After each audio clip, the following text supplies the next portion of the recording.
Okay, I want you to come in pretty close for this one. I'm really gonna date myself and give away my age, but kind of the gray hairs that I have, they probably give away that as well. But R. Kelly's been in all this mess, and he's recently been convicted for the offenses that we're all aware of with minors. Um, when I was in high school is when R. Kelly was really big and everything. And they weren't a friend of mine, but they were an acquaintance from school. So we were like super cool and, see each other, dap each other up, and sometimes sit around and talk and stuff. We didn't necessarily hang out, but we knew each other really well, like, when you're in school. So that person had a cousin who danced for MC Hammer. This is a long time ago. Danced for MC Hammer and ended up doing some dancing for R. Kelly. And the thing that they shared with their family was that R. Kelly liked little girls. And they had witnessed some things. And so they had told, their family, and that family member that I knew had shared it with me in my circle. And so we knew, like, we're in Texas, we're not in Chicago. It was well known that R. Kelly liked little girls. Like, we knew it as a matter of fact. And for me, the thing that put the nail in the coffin was that the songs that he wrote for Aaliyah, like Age Ain't Nothing but a Number. I remember hearing that. I liked the song, but I was like, girl, he just putting all this out in front of everybody, and nobody is really just paying attention to it. Like, he's saying, age ain't nothing but a number, so we can still do what we gonna do, even though I'm grown and you're young, is pretty much what he was saying. So I still was a fan of him because I myself was a teenager, so I was in the age range that he liked. So, I can't say that I just totally had a problem with it, but I also knew I didn't want to get caught up in it. So there was no chance of me meeting him and that sort of thing, but he did come to Dallas to do a concert.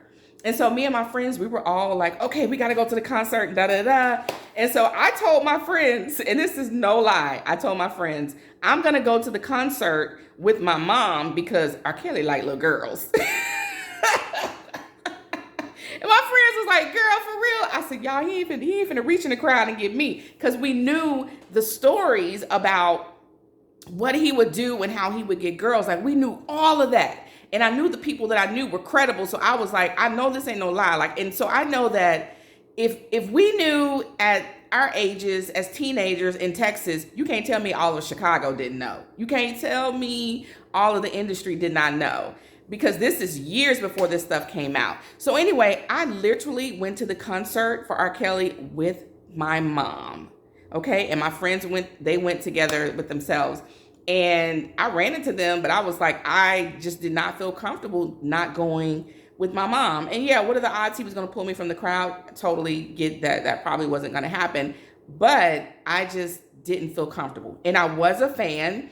I remained a fan of R. Kelly until I was a fully grown adult.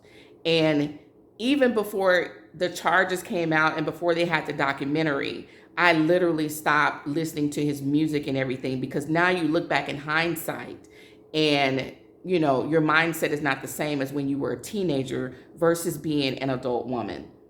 And so because of that, I didn't feel comfortable supporting him. So if I heard it on the radio, I just turned it off. I didn't go on a campaign to be he's this, and this, because he hadn't done anything to me, but I just knew the type of things he had done.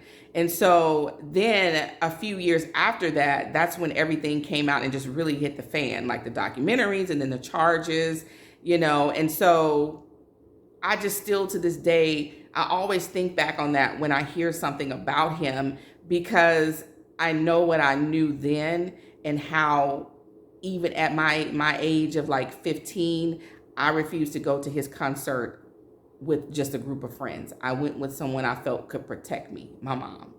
And I'll tell you, that was one of the best concerts I've ever been to. I've been to tons of concerts over the years, and his concert, he was so talented.